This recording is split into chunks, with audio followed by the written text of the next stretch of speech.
It seems these days that anytime anything kind of happens out there in the world, any kind of incident or event or tragedy or political event, whatever it is, before you have time to digest it as it is in its own right, some group or interest has swept in and imposes an ideological narrative or interpretation on it.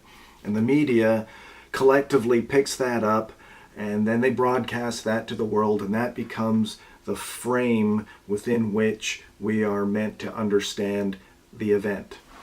And I think you can see that in pretty much anything that you're aware of via the media these days, where if you're paying attention, if you look closely, you can discern between the actual thing that's happening out there and then the narrative that has been constructed for us with which we're supposed to understand that event. And an example of this, and a particularly ugly one, in fact, is what happened in Melbourne, Australia, over this past week with this young woman who apparently was a fairly well-known comedian. She was walking home through a park in the city, and she was brutally attacked and murdered. And everybody was shocked and outraged and just full of grief over this senseless act of violence and this innocent young woman's life being taken away from her. The police did what the police always does in this situation. They had a press conference and they updated the public on what they knew so far, where the investigation was, what they think really happened here.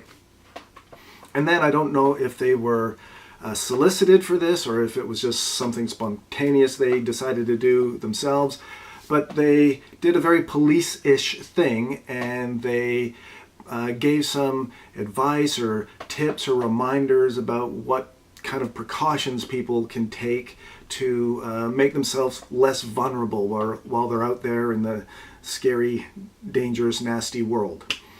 And because this was a young woman who was murdered, it was specifically directed to women and the precautions that they can take to stay safe and to lessen the risk.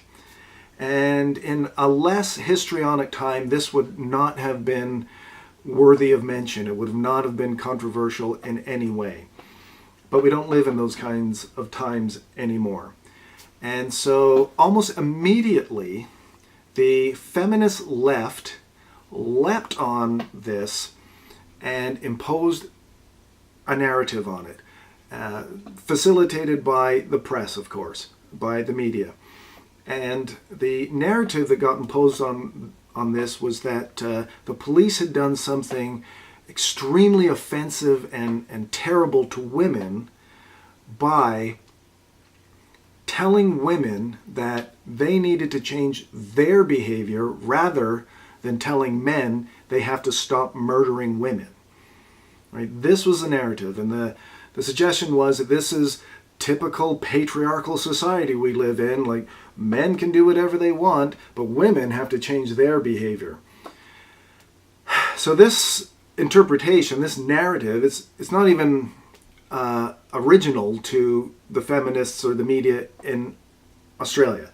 This is something I've seen before. I'm sure you've seen before. This is a generic, prepackaged interpretation and narrative that has been applied to similar situations in different places. So the feminist left and the media in Australia chose deliberately to exploit this tragedy, this terrible thing that had happened to somebody, to exploit this in order to disseminate and popularize and get the ideological interpretation out there once again in the public. And so what they succeeded in doing was that they shifted the focus from this woman to whom this terrible thing had happened, who'd been murdered, and the grief and sadness that everybody was feeling. They shifted the focus from that and from this woman to themselves. And the story shifted from her to them, The story became how feminists are outraged that the police would give them instructions on how to take precautions to keep themselves safe out there while there is a murderer still at large, as opposed to telling men to take responsibility collectively for this and to change their behavior and to stop raping and murdering women. This is literally what the story became. And poor Eurydice Dixon, she got reduced to being a picture above a headline, and the headline was always about how outraged feminists are that the police are telling them to change their behavior as opposed to telling men collectively to take responsibility for this and to stop murdering and raping women. Women killed at the hands of violent men, yet it's women who are being asked to change their behaviour? Look, I have huge sympathy for the police. They're tasked with the impossible job of keeping us all safe. So of course they're going to say anything they can to do that. The problem is when they say this. Take responsibility for your safety. Make sure that people know where you are and that, if you've got a mobile phone, carry it. Did you hear that? We're the ones who have to take responsibility. We need our leaders to think and speak at the macro level. And the best way to prevent this crime and keep all women safe isn't by changing the behaviour of women, but by changing the behaviour of men. This might upset some people, but honestly, parents, instead of telling our girls not to walk through parks, maybe we should be telling our boys not to rape them. Parents should tell their sons not to rape them. This is despicable. It really is. This is the interpretation, the narrative that these ideologues in the media want to impose on this tragedy, on this terrible thing that happened to this young woman, and to shift the focus from her to themselves and to their ideological priorities. This is what we should be telling boys. What are we telling boys with messaging like this coming at them from the mainstream media?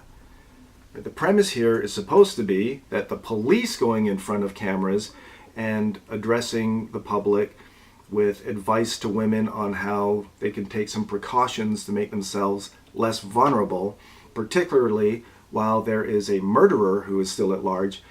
That's outrageous. That's completely unacceptable. It's deeply offensive. It's sending the wrong message, and the police should be condemned for doing this. But these ideologues, with their platform in the media, getting in front of cameras and promoting the perception that the natural state of boys is as rapists, and that responsible parents need to specifically train and instruct their sons not to rape, otherwise they will, that's fine. Nothing wrong with that. That's a great message to be sending out there. The idea that maybe you're encouraging parents, and maybe particularly mothers, to have a distorted, damaging, negative perception of their sons doesn't enter into it. The idea that you're encouraging girls to have a distorted, damaging, negative perception of boys doesn't enter into it. The idea that you're encouraging boys to have a distorted, damaging, negative perception of themselves doesn't enter into it.